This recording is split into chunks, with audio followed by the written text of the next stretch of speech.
Hey guys, what's going on? Hope this video finds you all doing well today. Today I'm sharing a very cool deck with you guys, played by one of our great all-star attackers in Elite Gaming, Arrow. And Arrow has been playing this same exact deck for over 3,000 matches now, never changing anything in the deck, and he's become quite the pro at using this deck. You can see his highest trophies are pretty high there, considering his card levels, and you can see here he loves the Balloon Baby Dragon combination.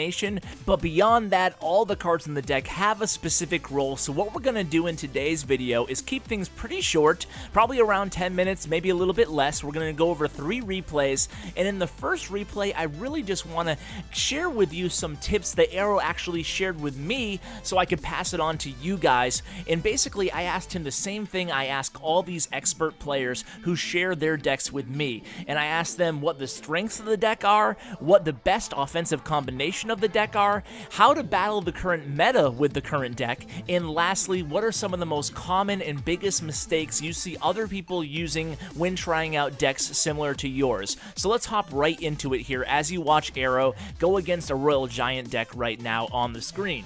So number 1, what is the best offensive combination in this deck? What are you looking to do in this deck? That should be a very important question, obviously, no matter what type of deck you're looking at. The first thing you should really ask yourself is, okay, what is my best offensive weapon with this deck? What is my best combo? What am I trying to do here using this deck? So rather than me try to explain it to you, I'm just going to go ahead and quote Arrow verbatim in his response to me. That way we can, kind of hear it right from the horse's mouth, so to speak. So, strategy keys. He says the best offensive push you can get with this deck, in his opinion, is a Valkyrie as a tank, a baby dragon right behind it for any small troops such as minions or spear goblins that they counter you with, and then a balloon for the main tower damage. Try to defend with a Valkyrie and archers, then use them for a counter push with an added balloon if the Valkyrie has enough hit points left to tank for the balloon.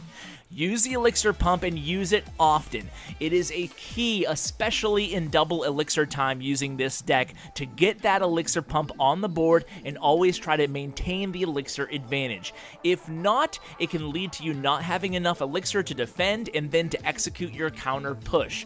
Okay, so those are the strengths of the deck. What about biggest mistakes that he sees people using when they try to use these air decks, specifically these balloon decks? So the biggest mistake that Arrow says that he sees when other people try to play a deck like this is basically focusing too much on just getting the balloon onto the tower when your troops that support the balloon can also do really good damage too. This deck is not all about the balloon, and that's the way that a lot of people play the deck. Another big mistake, he says, is that, and he made this in the past too, is not to always use the freeze with the balloon. Don't tie your hands behind your back, and you can see right on the screen right now, he did use the freeze with the balloon. Probably bad timing for that example of not always having to use the freeze with the balloon, but of course, more often than not, you probably will be indeed using the freeze and the balloon in combination. But look at this moment right here, for example. Arrow again uses the freeze defensively to buy his archers some time to really dig into that Sparky and Royal Giant while he placed that Valkyrie to help clean up and save the game and ensure the victory for himself. So what about just general strategy keys to using any air deck? You guys might notice probably that air decks aren't super popular given the current strategy meta of the game.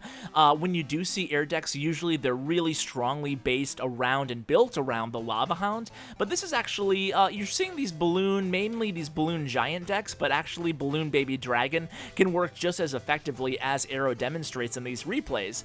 And basically one of the big things I did want to talk about is the current meta and why is it that air decks aren't seeing as much love as these ground decks. And obviously part of that is just card strength, right? So miners and Royal Giants are really popular in the game right now, and the hidden buff to miners, or the secret buff to miners, however way you want to look at it, last update when their deployment time was reduced from 1 second to 0.7 seconds, has escalated the already very high usage rate of the miner card. So ground attacks with miners seem to be super popular, especially especially in tournaments right now. Obviously, when you look at ladder play, it's a lot of Royal Giant in the beginning of Legendary Arena, and as you get higher in levels, and I did want to mention this for you guys because it's a very important point that if you're, say, a level 7, 8, 9, 10, even level 11 player, and you want to get good ideas for decks, it's not necessarily as advantageous as one might think to look for good decks in terms of what the top ladder players are currently using, because if you'll notice, if you go to the leaderboards, guys, you'll see these top players oftentimes really, they're playing a lot of the triple P, they're playing some Golem, they're playing a lot of Giants in combination with other epic cards or legendary cards, namely because it gives them a huge advantage because the top players being level 12 or level 13 want to really take advantage and reap the benefits of those high level, level 7, level 8 epic cards. That way they can really shine against opponents with just not that high level of those cards. So you'll see the meta kind of change as you kind of get to the tippity top of the top of the leaderboard there. So a nice 3-crown victory for Arrow, able to take down that town hall. Now, before I let you go, as we're watching this third replay here, let me just go ahead and select one of these replays. Level 10 here. Let's see if the other one is a higher level, but either way, we'll see what we got here. So it looks like he's a level 10 as well. We'll just go ahead and play the first one then. And as we talk about this last replay a little bit, I do want to talk about how to deal with the current meta using a deck like this, the one that Arrow's playing, right? So for Royal Giant decks, you saw that in the first replay, but the best way to counter, says Arrow, is to initially drop a skeleton right on that Royal Giant and then drop a Valkyrie right afterwards. Now, if you don't have the Valkyrie handy, go ahead and place archers for their high DPS, and they can also be turned into a counter push if they live, which hopefully they will, and they can have an okay amount of health left. So they can obviously withstand a shot with the arrows or a shot with the zap as well. That's why Arrow prefers using arrows in this deck as opposed to, say, the Princess. Now for Hog Riders or Hog Cycle decks, you can place skeletons right directly on top of the Hog, and then you place your archers a little bit away from the tower so they don't get zapped along with the skeletons if the opponent chooses to combo the Hog Rider with a zap spell, which is obviously very popular. So look at this, by the way, on the screen right now, guys. This is what I'm talking about, why he likes the archers. They were able to withstand a shot from the arrows there, and he's able to get a lot of hits in on that right tower using them.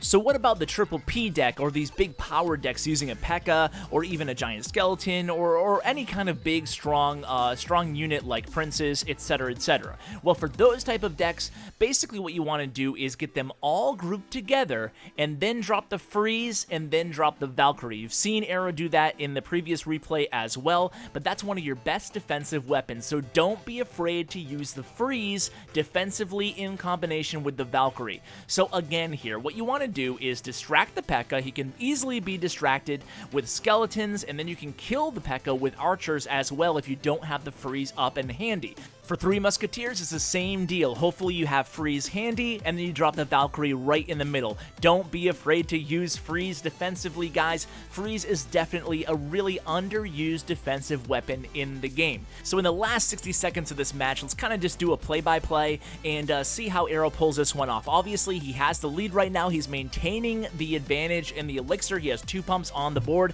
to only 1 for his opponent. He gets the combo off, at least not the entire combo, but basically you can see the gist of this deck here, guys. When you deploy the balloon, very important. This is probably going to be obvious to you guys, but when you deploy your balloon, no matter what type of deck you're using, make sure you put the balloon all the way to the edge of the map. That way it can't be distracted as easily as, say, a Hog can by a well-placed defensive unit right in the center of the map. You can see these archers doing a lot of damage to that tower. Archers, again, he places them. Archers everywhere in this deck, guys. And 2 princes, not even a big deal. He's going to go ahead and freeze as he's apt to do. And you can see he's going to stay the aggressor here. The opponent freezes his balloon, but it's not a big deal. He can't do anything to him defensively, and time is going to tick off the clock here in just a couple seconds. So, guys, I hope you enjoyed today's video. I get a lot of requests to do non-legendary air decks. By the way, still kind of holding my breath to hope there's going to be some sort of a solution to help some of you guys get legendary cards a little bit easier than it is right now.